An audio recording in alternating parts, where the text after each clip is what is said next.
मौसम में हो जाइए सावधान, वरना दमा, फीवर, एलर्जी, जुकाम कर सकता है आपको परेशान। बदलते मौसम में बच के।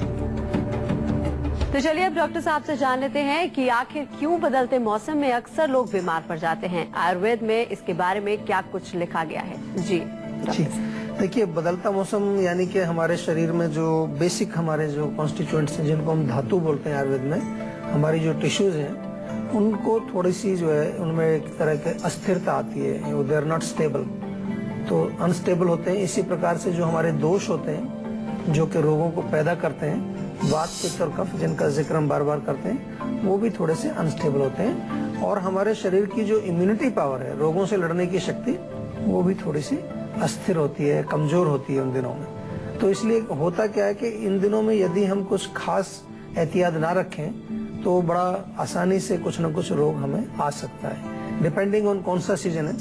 जैसे कि जब हम गर्मी से सर्दी में जाते हैं, जिसको कि हम ऑटम बोलते हैं, या फिर सर्दी से गर्मी में आते हैं, वसंत ऋतु उसको बोलते हैं, तो दोनों में ही रोग अलग अलग हैं। जब अक्टूबर का जो सीजन आता है, सितंबर अक्टूबर का जो मौसम होता है, उसमें आम तौर पर पित्त और वात का ज्यादा रोग हमें देखने को मिलते हैं, और जो वसंत ऋतु है उसमें कफ का प्रकोप ज्यादा होता है।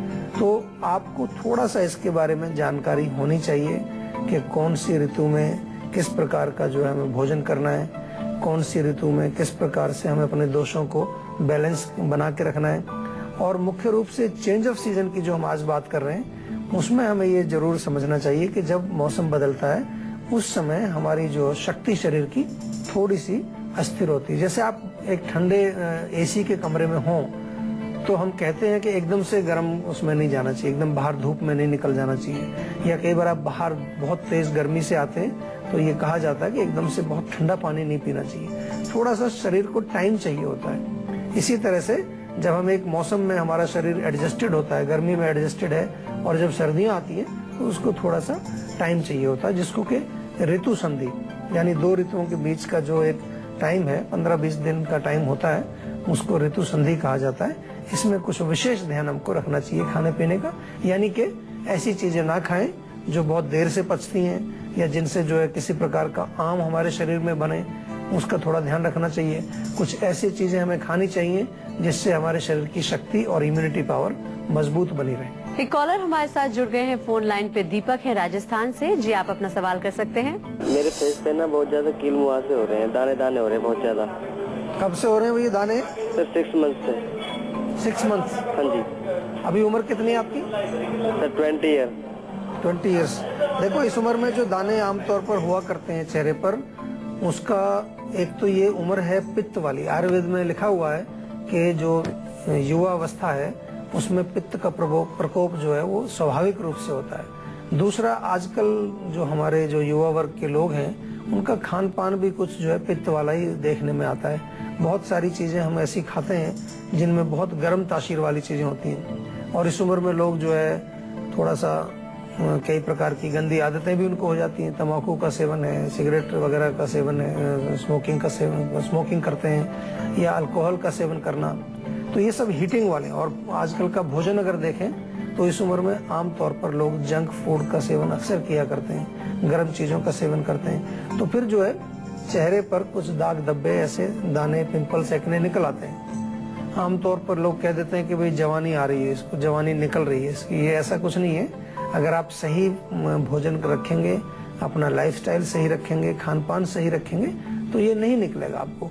और या आपको यदि ज्ञान होगा, ये नॉलेज होगी आपको कि देखिए भाई इस उम्र में आपका जो है पित्त स्वाभाविक रूप से बढ़ता है, तो पित्त वर्धक चीजें कम खाएं और पित्त को कम करने वाली चीजें आप ज्यादा खाएं, तो आप केवल भोजन से और लाइफस्टाइल से ही अपने आप को स्वस्थ रख सकते हैं। आयुर्वेद में हम इसको बार बार समझाते हैं आपको कि यदि आप केवल अपना भोजन और अपनी जीवन शैली को सुधार लें, उसको मौसम के अनुसार, अपनी आयु के अनुसार, अपने देश के अनुसार, अपने काल समय के अनुसार उसको अगर हम फिक्स करें, तो उससे आपको बहुत फायदा होता है। अपनी प्रकृति के अनुसार, किस तरह की आपकी प्रकृति है, वात प्रकृति है, कफ प्रकृति है, वो या पित्त प्रकृति है, तो इसका आपको ध्यान रखना चाहिए।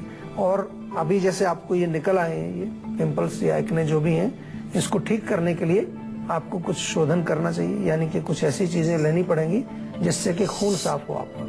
सबसे अच्छा नीम होता है, नीम के ताजे पत्ते 5-6 पत्ते रोज सुबह आप खाएं।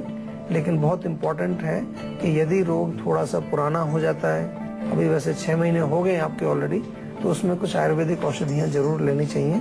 बहुत अच्छी औषधियाँ हैं जिनसे कि आपका रोग बिल्कुल ठीक हो सकता है। अधिकतर लोग इसमें कुछ बाहर की क्रीम वगैरह कुछ लगाते रहते हैं या कभी कोई ऐसी चीज लगा ली स्किन पर लोकल, लेकिन कॉज अंदर है उसका, और कॉज को ठीक करने के लिए आपको इंटरनल मेडिसिन ही कुछ लेनी चाहिए। एक और कॉलर हमारे साथ जुड़ गए हैं शशि भोपाल से। जी शशि, आप अपना सवाल कर सकते हैं। डॉक्टर साहब नमस्कार। नमस्कार जी। डॉक्टर साहब, एक बड़ी परेशानी ये है कि मैं काफी मानसिक तनाव से गुजर रहा हूँ पिछले 2 साल से जी। एक तो फैमिली का तनाव है, दूसरा ऑफिस का तनाव है, दूसरा फाइनेंशियल स्टेटस मतलब अच्छा नहीं है कुछ जी। और नई शादी हुई है तो वो बड़ा मुश्किल हो रहा है एडजस्टमेंट करने में। बड़ा परेशान हूँ। साइकियाट्रिस्ट से मेरा इलाज चल रहा है, तो उसमें कुछ उपचार बता, मैं अपने स्ट्रेस लेवल को कैसे क्या करूँ, समझ में नहीं आ रहा कुछ। देखिए, आपको जहाँ तक मैं समझता हूँ कि साइकेट्रिक दवाइयों की आवश्यकता उतनी नहीं है। देखिए, सबसे पहले समझना चाहिए कि प्रॉब्लम का कारण कहाँ है। कारण आपने बताया कि फाइनेंशियल प्रॉब्लम है, जॉब की प्रॉब्लम है, घर की प्रॉब्लम है, तो ये प्रॉब्लम आपके अंदर नहीं है। इसमें कोई ज्यादा आपको औषधि लेने की जरूरत नहीं है। आपको केवल ताकत की जरूरत है जो आप इन प्रेशर्स को हैंडल कर सकें। प्रेशर तो रहेंगे, आज हम जिस दुनिया में रह रहे हैं वहाँ पर स्ट्रेस और हमारे जो और अन्य प्रकार के जो दबाव हमारे साथ हैं वो बने हुए हैं। उनको शायद छोड़ना बहुत मुश्किल है, उनसे बचना बहुत मुश्किल है, उनको छोड़ करके कहीं जा नहीं सकते हम। तो अगर आप साइकेट्रिस्ट के पास जाएंगे, दवाई वहाँ शुरू करेंगे, हमारे पास बहुत पेशेंट ऐसे आते हैं, तो उसमें आमतौर पर दवाइयाँ दी जाती हैं जिससे आपके माइंड को थोड़ा सा शांति मिलती है, रिलैक्स मिलता है, नींद अच्छी आ जाती है। लेकिन अल्टीमेटली आपकी शक्ति नहीं बढ़ती, आपकी मानसिक शक्ति नहीं बढ़ती उससे। तो आयुर्वेद में हमारी अप्रोच थोड़ी सी अलग टाइप की है। हम लोग आपकी मानसिक शक्ति को, आपके सत्व गुण को बढ़ाने का प्रयास करते हैं। और आपके लिए भी एक मैं अच्छा फार्मूला बताता हूँ। आप 3 चीजें लीजिए, आंवला, ब्राह्मी और शंख पुष्पी, तीनों बहुत अच्छी चीजें हैं। तीनों को बराबर बराबर लेकर के आप एक चूर्ण बनाइए और 1-1 चम्मच सुबह शाम आप सेवन करिए। इसके पश्चात दूसरी चीज जो आपको करनी है कि आपको डीप ब्रीदिंग, गहरी सांसें, ऑक्सीजन की मात्रा आपके ब्रेन में, आपके मस्तिष्क में अच्छी रहेगी, आपके शरीर में अच्छी ऑक्सीजन जाएगी, उससे भी आपको शक्ति आएगी। आप जो है रोजमर्रा की जो टेंशन हैं उनको अच्छी प्रकार से आप फेस कर पाएंगे। और तीसरी चीज, बादाम का सेवन आप करें। 7-8 बादाम रात को भिगोएं, सुबह छील करके घोट के उनको 1 कप दूध में उबाल करके पिएंगे, उससे आपको बहुत फायदा होगा। थोड़ा सा कोशिश करें, अच्छा पौष्टिक भोजन करें, एक अपने नियमित रूप से कोई एक्सरसाइज का प्रोग्राम भी बनाएं, उसमें प्राणायाम, योग, मेडिटेशन, ध्यान ये सब करें। तो ये सब चीजें इसीलिए बनाई गई थी ताकि हम रोजमर्रा के जो जीवन के जो हमारे प्रेशर हैं, जो दबाव हैं, जो तनाव हैं, उनको हम आसानी से हम सहन कर सकें और अपने जीवन को हम सफल बना सकें। लेकिन आजकल क्या हो गया कि इन चीजों को हमने छोड़ दिया है। बिल्कुल खान पान पर हम ध्यान नहीं देते हैं, एक्सरसाइज हम नहीं करते हैं, ध्यान मेडिटेशन का कोई अभी प्रचलन नहीं रहा है हमारा। तो इसलिए जो है हमारा मन बहुत कमजोर हो जाता है और छोटी छोटी सी चीजें जो कि हमारी जिंदगी का एक हिस्सा है उससे हम बच नहीं पाएंगे।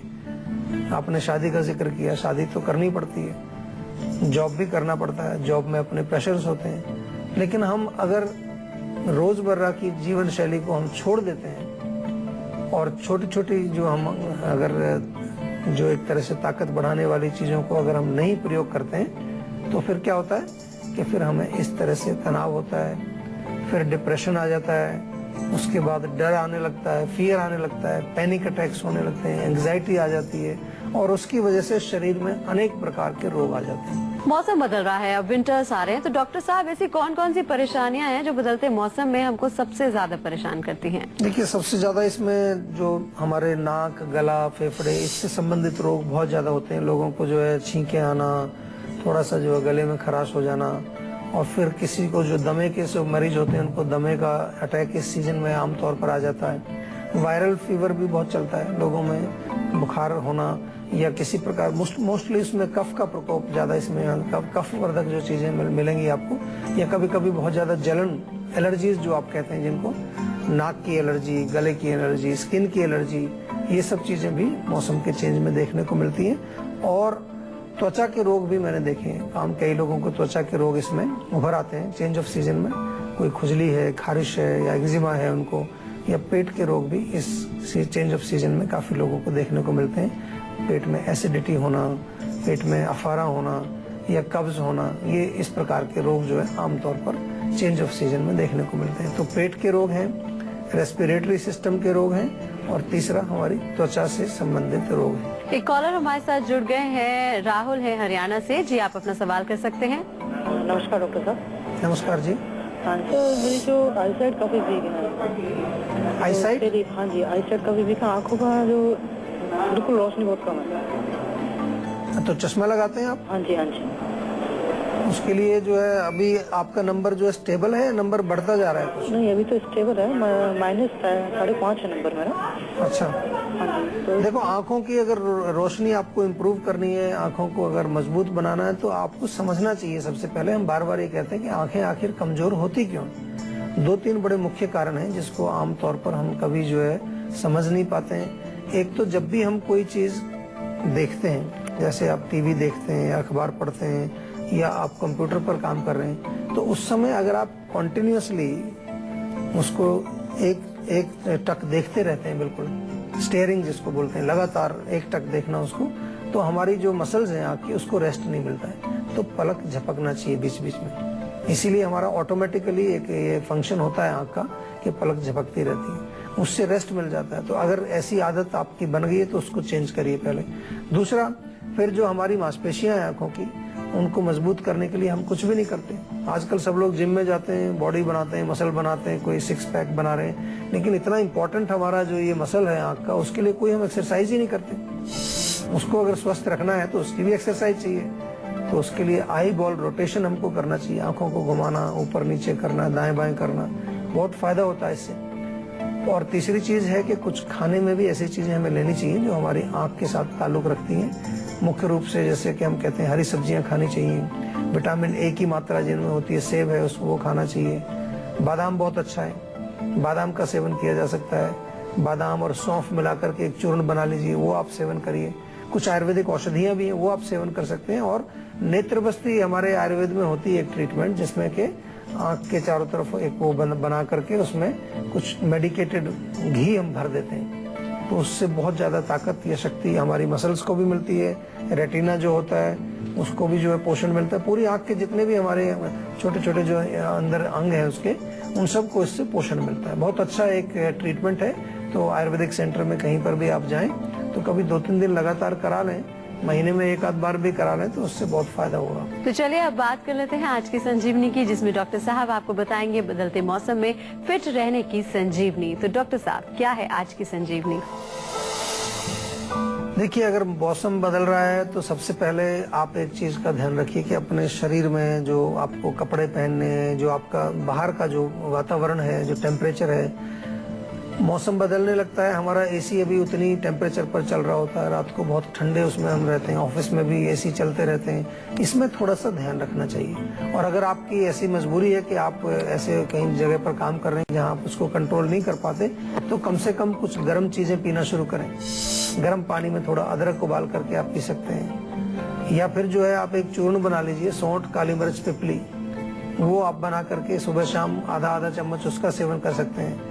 शक्ति बढ़ाने के लिए, अपनी इम्यूनिटी पावर बढ़ाने के लिए च्यवनप्राश का सेवन आप कर सकते हैं, बहुत बढ़िया है। तुलसी के पत्ते, लौंग, ताजा अदरक, ये एक गर्म पानी में थोड़ा थोड़ा डाल के उबाल लें और उसमें थोड़ा शहद मिला करके आप दिन में 2-3 बार पियेंगे, उससे भी बहुत फर्क पड़ेगा। आंवला ताजा मिलता है तो 2 आंवले रोज आप थोड़ा कद्दूकस करें, उसमें 1 चम्मच शहद मिला करके ये खाएं। तो ये छोटी छोटी सी चीजें आप करेंगे, बहुत मुश्किल काम नहीं है, कर सकते हैं। और ज्यादा कुछ इसमें कॉम्प्लिकेशन भी नहीं है, कोई ऐसा काम नहीं है कि आपको करने में कोई कठिनाई होगी उसको, लेकिन आपको फायदा बहुत हो जाएगा उससे। आपके शरीर की शक्ति बढ़ेगी, आपकी जो चेंज ऑफ सीजन में जो प्रॉब्लम्स होती हैं वो आपको नहीं होंगी, आपकी जो दोषों की स्थिति ठीक बनेगी, आपके धातु ठीक रहेंगे और आपको रोग नहीं आएंगे।